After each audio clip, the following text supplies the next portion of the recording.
Alhamdulillah, alhamdulillah wa kafah, wassalatu wassalamu ala man la nabiyya ba'da wa ba'd. Alhamdulillah, we are now moving from ayah 71 of Surah Al Imran, because we had reached ayah 70 yesterday. We had touched on 71 slightly, but we're going to be moving from ayah 71 today and building further from Imam Al-Jawzi rahimahullah, his commentary on the people of the book and their position and where they stand. Imam Al-Jawzi rahimahullah, he says, quote, "And so we examine the words of the Exalted One on the topic where he has said,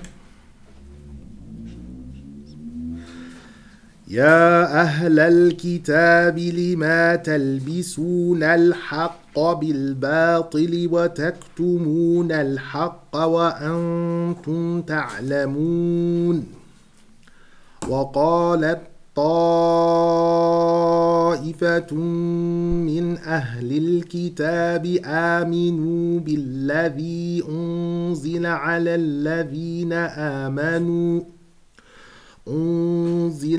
الذين آمنوا وجه النهار واكفروا آخره لعلهم يرجعون ولا تؤمنوا إلا لمن تبع دينكم قل إن الهدى هدى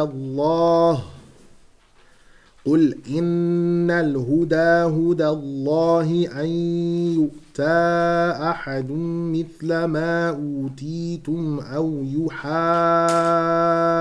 يحاجوكم عند ربكم قل إن الفضل بيد الله يؤتيه من يشاء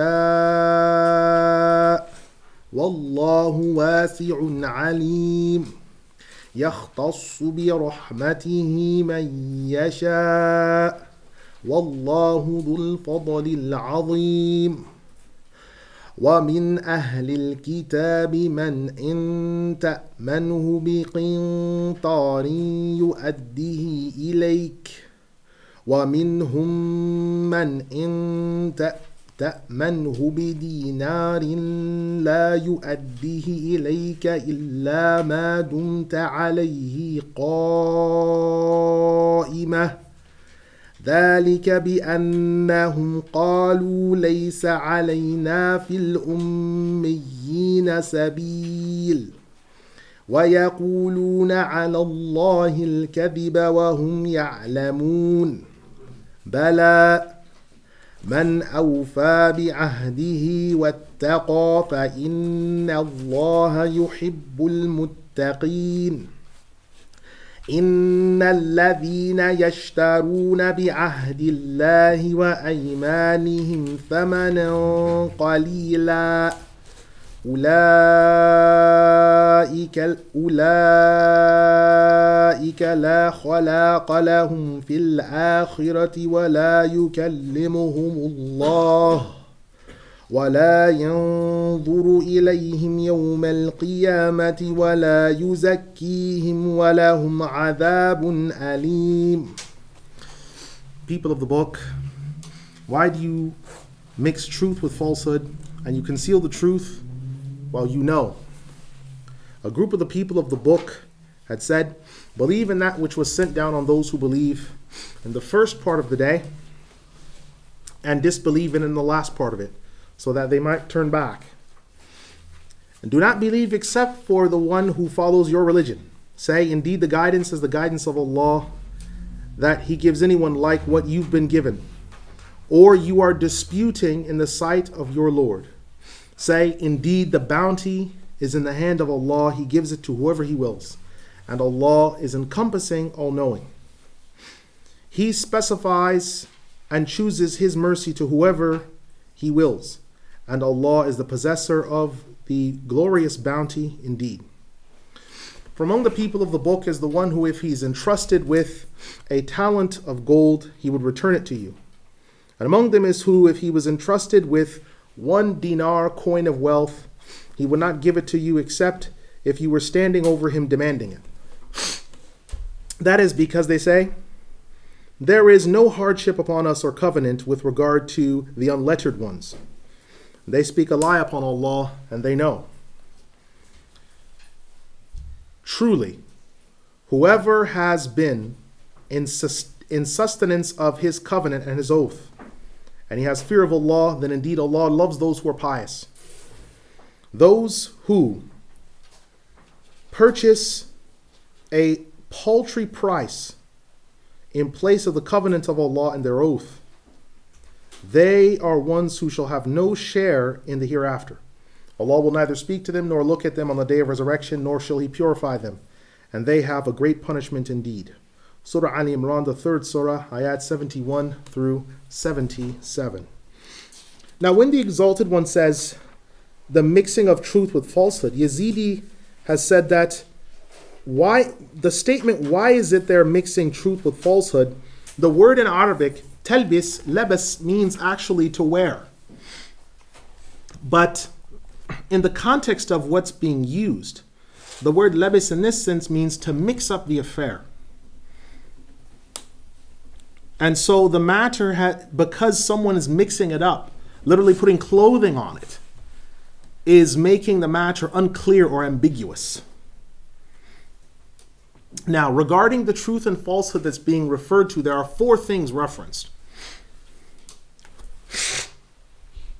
One is that the truth is their affirmation of some of that which the Prophet ﷺ commanded and ordered. The falsehood is concealing some of that which he has ordered. Secondly, the truth is their faith in the Prophet ﷺ in the early portion of the day, and the falsehood is their disbelief in him in the evening portion of the day. Both of these narrations coming from Ibn Abbas. Thirdly, the truth is the Torah which was revealed, and the falsehood is what they wrote down, claiming it was the Torah with their own hands. This was mentioned by Al-Hasan and Ibn Zayd. Fourthly, it should be understood that the truth being referred to is Islam, and the falsehood is Judaism and Christianity, as mentioned by Qatada ibn Da'imah. And you conceal the truth. Qatada ibn Da'imah says that the concealing of the truth here is referring to the fact that they conceal Islam and they conceal the description of the Prophet Muhammad sallallahu alaihi wasallam. When the Exalted One says, and a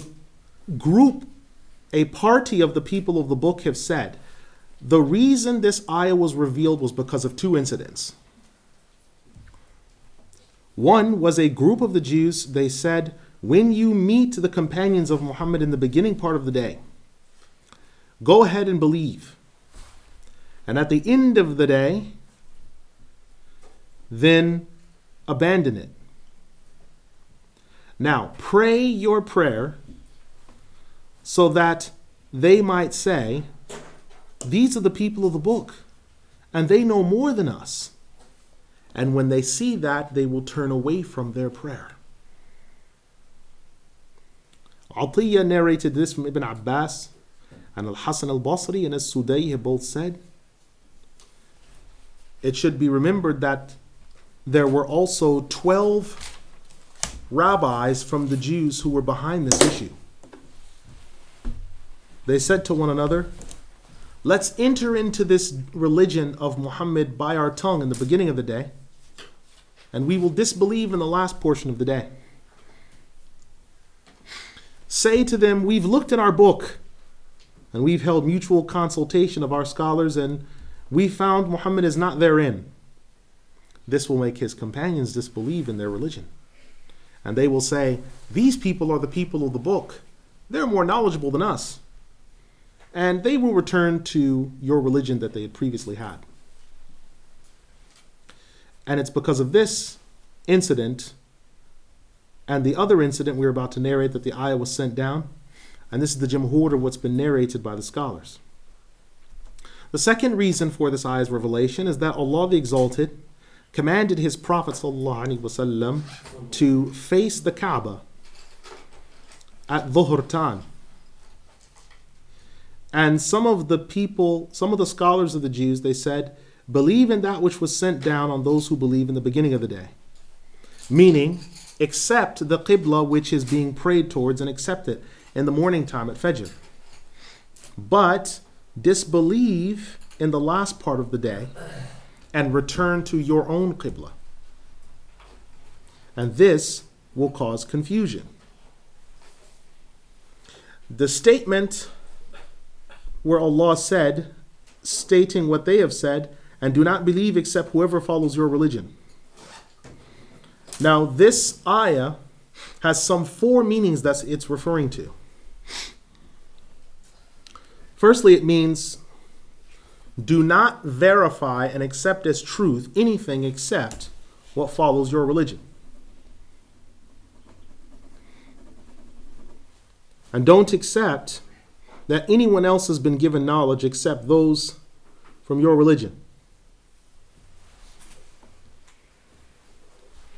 So remember that the sea was split, the manna and the salwa was sent down, and other things besides that. So do not accept what they say. Because your religion is better than theirs. And all of this is from the statements of the Jews. But the Exalted One has said, indeed the guidance is the guidance of Allah. And this means that the statements that were made before are wrong. The second point that you need to remember is the statement of the Jews when they said, do not believe except whoever follows your religion. It's referring to that they deny everything else. So Allah has said to him in answer, tell them, indeed the guidance is the guidance of Allah that He can give to anyone, just like that which you've been given, O Ummah of Muhammad. Except that the Jews will debate with you with falsehood. And they say, we are better than you, which precisely is the statement that was narrated of the understanding of what they've done by Al-Hasan, Sa'id ibn Jubayr, and others.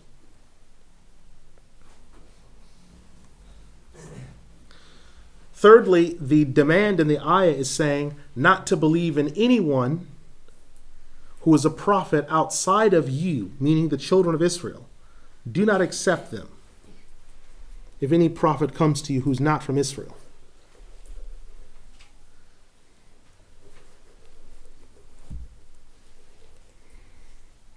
And then fourthly, it's referring to the fact of their understanding, do not confirm this prophet referred to at all from that which he came from. Only affirm that which the Jews agree with. For if you were to say anything to the idol worshippers that seemed like you were in agreement with him, that might to them be perceived as a sign of weakness. So don't believe that Muhammad and his companions are upon truth, except for the one that is following your religion, pretending to be of his religion, of the hypocrites. This one will be disputing on your behalf. Don't believe that anyone else has been given revelation unless he's from the children of Israel. And this is the way. Do not follow anyone else. Only follow us. Now, when the Exalted One says, indeed the bounty is in the hand of Allah, Ibn Abbas radiallahu anh says, this means the prophethood, the book, and the guidance. All of these things are in the hand of Allah to give to whoever He wills, not whoever they think it should be given to, referring to the Jews. He, Allah, specifies His mercy to whoever He wills. Now, the mercy here is referring to 3 things. Rahmah refers to three things in this ayah. One is Islam.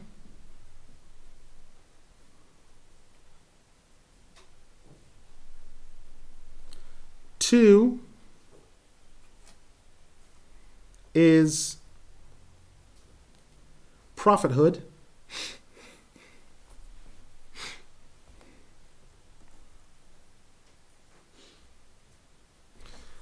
And three is the Quran and Islam.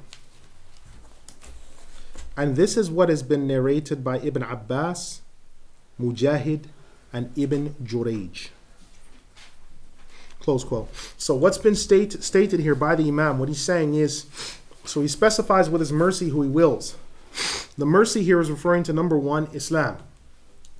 So the mercy, salvation, there are certain people, and this is another point that's going to come up again when we start discussing predestination and destiny. And this ayah, you see that Allah subhanahu wa ta'ala, يَخْتَصُّ بِرَحْمَتِهِ مَنْ يَشَاءُ. He, Allah, chooses who He wills for His mercy, meaning some people were chosen to become Muslim. Some people were chosen to become Muslim. If some people were set aside by Allah subhanahu wa ta'ala to become Muslim, that means that those who weren't stand condemned for eternity. And this is a discussion that's going to come up later where Allah subhanahu wa ta'ala actually starts to lay out His plan for the human race and the rest of creation. This is often referred to as the discussion on Allah being Malikul Mulk, the possessor of all dominion, the sovereign. So there's some people who will go to the fire for all eternity. And that is Allah subhanahu wa ta'ala's might, that is His glory, that is His dominion, that's His governance. There are some who He's chosen with His mercy that they will or are Muslims. And they've died as such. And Allah's decree cannot be changed in this regard. Secondly, it's also referring to prophethood. Because again, not all the prophets were from Bani Israel. The Prophet Nuh alayhi salam wasn't from the children of Israel. The Prophet Ibrahim alayhi salam wasn't from the children of Israel. The Prophet Ayyub alayhi salam was an Arab. He wasn't from the children of Israel. The Prophet Yunus alayhi salam was not from the children of Israel. The Prophet Hud alayhi salam was not from the children of Israel. The Prophet Salih alayhi salam was not from the children of Israel. The Prophet Idris alayhi salam was not from the children of Israel. All these different prophets, they weren't from the children of Israel. The Prophet Ismail alayhi salam was not from the children of Israel. The Prophet Ishaq alayhi salam is actually the father of Yaqub, who gave birth to the children of Israel. And he wasn't from the children of Israel. How could he be when he's their grandfather? And the Prophet Yaqub alayhi salam was not from the children of Israel. Now, the Jews have had a large amount of prophets sent to them, but prophethood doesn't rest with them. And that's one of the things Allah subhanahu wa ta'ala is giving us, is His mercy, meaning giving of the prophethood. And then thirdly, the Quran and Islam. So Allah chooses with His mercy to give. Some people have the Quran and Islam, and some people don't. So there'll be some people who, when you look at the Muslims, the 1.7 billion people who say we're Muslim, and they all have the Quran. The Shia, they have the Quran, but they don't have the Quran because they don't have the accurate understanding of it. Whether they're Ithna Ashari, and within Ithna Ashari there's Akhbari and Usuli. Whether they're Ismaili, and within them there's Agha Khani and there's Dawoodi Bohra. Whether they're Salafis, Madkhalis, or whatever we want to call them, it's the same cult. They have the Quran, but then again they don't have the Quran. The Ahmadis have the Quran, but then again they don't have the Quran. But the Sunnis have the Quran, and they have Islam and the understanding of the Quran and Islam, which is the Sunnah. And Allah in His mercy has set aside those people in His sovereign will, that these people will have it and the rest they won't. Even though they physically have the book and the pages in front of them, the accurate understanding of it, they don't. So 165 million people in the world say that we're Muslims. They're concentrated in Iran and parts of the Gulf, and as much as now, big sections of Pakistan are now Shia. But they don't have the Quran. Even if they say they do, even if they read it with perfect tajweed, they don't have the Quran. And this is the important thing we need to remember.